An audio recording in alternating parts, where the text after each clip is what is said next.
জিকে ৰিজনিং পঢ়া এতিয়াই বন্ধ কৰি দিয়া অসম গভৰ্ণমেণ্টে এটা এনেকা চাকৰি নটিফিকেশ্যন লৈ আহিছে য'ত তোমাৰ মাৰ্কছ মেটাৰে নকৰে অকল স্কিলছ মেটাৰ কৰে একো ৰিটেন এক্সাম নহয় একো হেভি চিলেবাছো নাই অকল তুমি ভাল পোৱা এটা স্কিল এইটো এটা একদম মজা অপৰচুনিটি হয় ফৰ এভৰিৱান যদি তোমাক চৰকাৰী এটা চাকৰি লাগে based on your skill State level police recruitment board Assam post kita tailor dresser nurse craft instructor craft helper yoga instructress pharmacist এই notification to release কৰিছে আমাৰ SLPRB এ 16 তাৰিখে 16 জানুৱাৰী 2026 এয়া আৰু সবচে ভাল কথা যে selection process to strictly based on trade proficiency test and physical fitness আৰু মই তোমাক হেতু এতিয়া ইয়াতে দেখাই আছো এই আছোৱা phases of recruitment test physical fitness test আৰু trade proficiency test তাৰ পিছত এইটো চোৱা the final merit list will be prepared based on marks scored in the trade proficiency test মানে maximum marks তোমাৰ 50 marksৰ থাকিব pass mark 33% থাকিব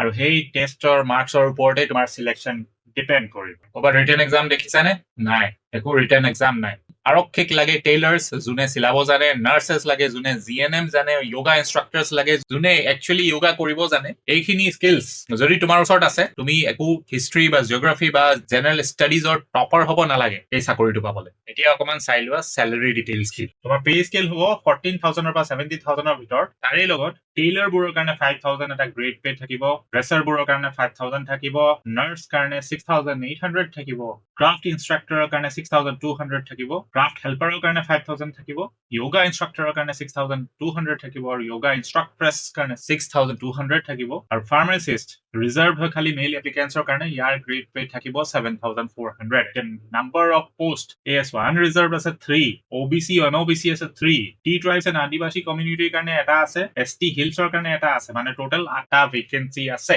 তাৰে লগত তুমি এলিজিবিলিটি ক্ৰাইটেৰিয়া কিটা চাই লোৱা বয়স হিচাপে 18 to 40 ইয়াৰ্ছৰ ভিতৰত যদি তুমি হয় তেতিয়া হলে তুমি এলিজিবল হয় আৰু ইফালে আছে 21 to 40 ইয়াৰ্ছ লকে মানে এইটা হয় nurse craft instructor craft helper yoga instructor yoga instructress and ফাৰ্মাচিষ্টৰ কাৰণে আৰু যদি তুমি ভাবি আছা যে এই চাকৰি কিটা বহুত সৰু সৰু চাকৰি হয় একদম ভুল কথা হয় পে স্কেল দেখি চাই 14000 to 70000 প্লাস গ্ৰেড পে আৰু অসম আৰক্ষীয়ে বিৰাটে ভাল স্যালাৰি স্ট্ৰাকচাৰ দিছে for a trade post age limit আছে ফৰ টেইলাৰ্স এণ্ড ড্ৰেছাৰ্ছৰ কাৰণে 18 to 40 ইয়াৰ্ছ আৰু বাকিখিনিৰ কাৰণে হল তোমাৰ 21 to 40 ইয়াৰ্ছ তাৰে লগতে এই ষ্টেণ্ডাৰ্ড এজ ৰিলেক্সেশন খিনিটো আছেই online applications will be received with effect from 22 January 2026 to 22 February 2026 তোমাৰ ওচৰত এতিয়াও এক মাহ সময় আছে এপ্লিকেশন ফিজ একো নাই অনলাইন এই SLPRB ওয়েবসাইটত যাবা এপ্লাই কৰিবা আৰু ডাইৰেক্ট লিংকটো মই কমেন্ট সেকশনত দি দিম আৰু PDF টো যদি লাগে মোক কমেন্টত লিখি দিবা যদি এই গুটে এক্সামৰ ট্ৰেড টেষ্টৰ ওপৰত এটা ডিটেইল সিলেবাস লাগে মোক কমেন্টত সিলেবাস লিখি দিবা আৰু সাবস্ক্ৰাইব কৰিব নাপাহৰিবা